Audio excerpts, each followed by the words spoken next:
بسم اللہ الرحمن الرحیم۔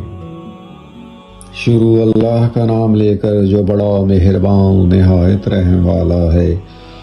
حضرت ابو ہریرہ رضی اللہ تعالیٰ عنہ سے روایت ہے کہ حضور صلی اللہ علیہ وسلم نے فرمایا، قیامت سے پہلے یہ ہوگا کہ رومی لشکر اماک یا دابق میں پڑاؤ کرے گا، پھر مدینہ منورہ سے ایک لشکر رومیوں کے مقابلے کے لیے نکلے گا۔ وہ لشکر زمین والوں سے بہترین لشکر ہوگا، جنگی صلاحیتوں کے اعتبار سے یا تقوی کے اعتبار سے یا دونوں اعتبار سے۔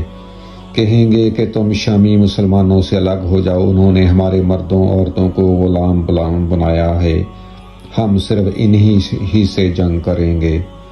مسلمان کہیں گے واللہ ہم اپنے بھائیوں کو تمہارے مقابلے کے لیے کبھی اکیلا نہیں چھوڑیں گے۔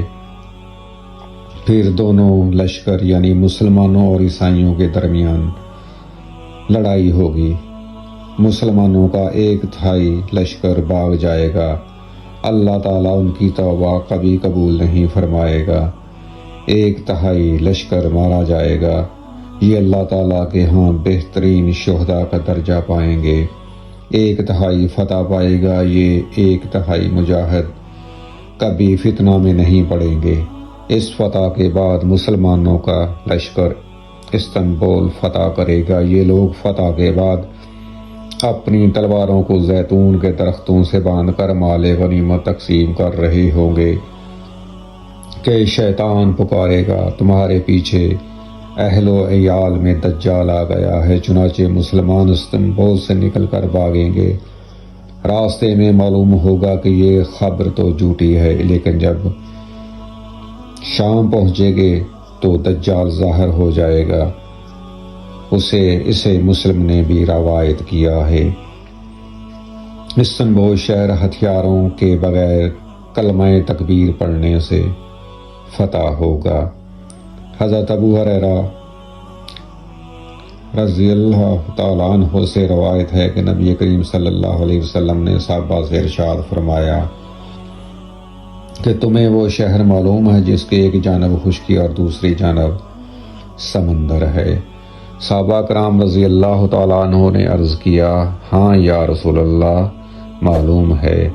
آپ صلی اللہ علیہ وسلم نے ارشاد فرمایا، قیامت اس وقت تک قائم نہیں ہوگی جب تک بنی اسحاق میں سے 70,000 آدمی اس کے خلاف جہاد نہ کر لیں۔ جب وہ آئیں گے تو پڑاؤ ڈال دیں گے، لیکن تیر و تفنگ سے لڑائی نہیں کریں گے، بلکہ لا الہ الا اللہ واللہ اکبر کہیں گے تو شہر پناہ کی ایک دیوار گر پڑے گی، پھر دوبارہ لا الہ الا اللہ واللہ اکبر کہیں گے تو دوسری سمت کی دیوار بھی گر پڑے گی، پھر تیسری مرتبہ لا الہ الا اللہ واللہ اکبر کہیں گے تو مسلمانوں کے لیے سارا راستہ کھل جائے گا اور وہ شہر میں داخل ہو جائیں گے اور مال غنیمت حاصل کریں گے۔ جب مال غنیمت تقسیم کر رہے ہوں گے تو اچانک ایک پکار سنائی دے گی، دجال نکل آیا۔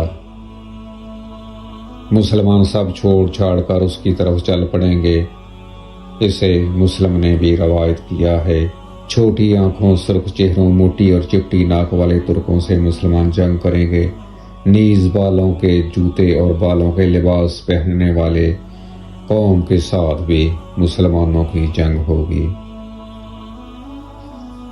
اللہ تعالی ہم سب کو آخرت کی فکر کرنے کی توفیق عطا فرمائے، آمین ثم آمین۔